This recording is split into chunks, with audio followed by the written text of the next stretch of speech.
ظرف ہے وہ انسان جس کے ساتھ کوئی شخص احسان کرے، کوئی آدمی کوئی جماعت کا شخص احسان کرتا ہے اور اس احسان کو بھول کر وہ اس کی برائیاں کرے، وہ اس سے پیٹ پیچھے اس کے خلاف سازشیں رچے۔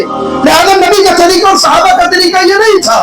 اللہ کے نبی صلی اللہ علیہ وسلم نے کہا جو بندوں کا احسان نہیں سمجھتا وہ اللہ کا احسان نہیں سمجھے گا۔ لہذا ہماری اور آپ کی ذمہ داری بنتی ہے معزز سامعین کہ اگر ہمارے وقت اور ہماری ضرورت پر کوئی شخص کھڑا ہو جاتا ہے تو ہمیں یہ نہیں کہ ہم اس کی ضرورت پہ کھڑے ہوں، کوئی ضروری نہیں ہے۔ یہ نہیں کہ اس نے ہمیں 100 دیا تو اس کو 200 دے۔ اسلام کا طریقہ یہ ہے کہ تم اس کی عزت کرو، کم سے کم اللہ کے بندو آپ کے ساتھ جس نے احسان کیا ہے اسے جزاک اللہ کہا کرو۔ یہ اسلام کا طریقہ ہے، یہ اسلام سکھاتا ہے۔ لہذا ہمیں بھی ایسے ہی کرنا چاہیے۔ اگر آج ہماری کسی ضرورت کے حساب سے اللہ کا کوئی بندہ، ایک تو آج یہ پوری دنیا مطلب کی دنیا ہے، مطلب آدمی آج پوری دنیا کے اندر رہنے والے لوگ مطلب پرست ہو چکے ہیں ایک دوسرے کے لیے۔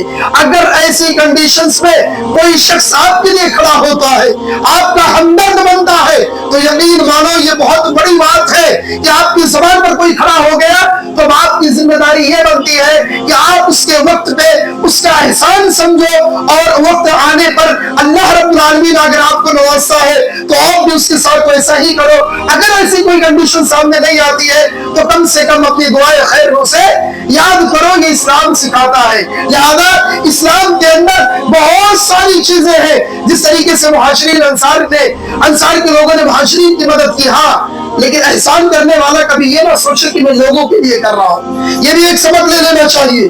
اگر آپ احسان کرتے ہیں کسی کے ساتھ تو کبھی آپ نہ سوچیں کہ میں لوگوں کے لیے احسان کرتا ہوں۔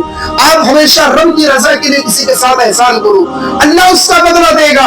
یہ تو ایک عارضی چیز ہے کہ اللہ کے نبی نے کہا دنیا کے اندر تم اس کی تعریف کیا کرو، دنیا کے اندر تم اس کی عزت کرو۔ لہذا ہمارے ظرف کی بات ہے کہ ہم کس لائق ہیں اور کس کے احسانوں کو کتنا سمجھتے ہیں۔ رب کریم سے دعا ہے اللہ سب سے پہلے ہم سب کو غریبوں، یتیموں، بیواؤں، مسکینوں، مہاجرین سارے لوگوں کے ساتھ، اے اللہ جو پریشان حال ہے، جو بھی جس لائق بھی اللہ جس کے ساتھ بھی ہم احسان کرتے ہیں، اے اللہ اسے خلوص للہیت کے ساتھ احسان کرنے کی ہمیں توفیق عطا فرما۔ اے اللہ جو شخص ہمارے اوپر احسان کرے ہمیں اسلامی تعلیمات کے مطابق اسے اپنے دعاؤں خیر میں، ذکر خیر میں اسے یاد رکھنے کی توفیق عطا فرما۔ اے اللہ، اے رب العالمین ہمیں دنیا کے اندر کبھی کسی کا محتاج مت بنا رب العالمین۔ اے اللہ تو اپنے علاوہ ہمیں کسی کا محتاج مت بنا۔ اے اللہ ہمیشہ تو اپنا محتاج بنا۔ اے اللہ، اے رب کریم تو غنی ہے ہم سب فقیر ہے۔ اے اللہ تو ہمارے کاروبار میں خوب برکتوں کا نزول فرما۔ آمین تقبل یا رب العالمین۔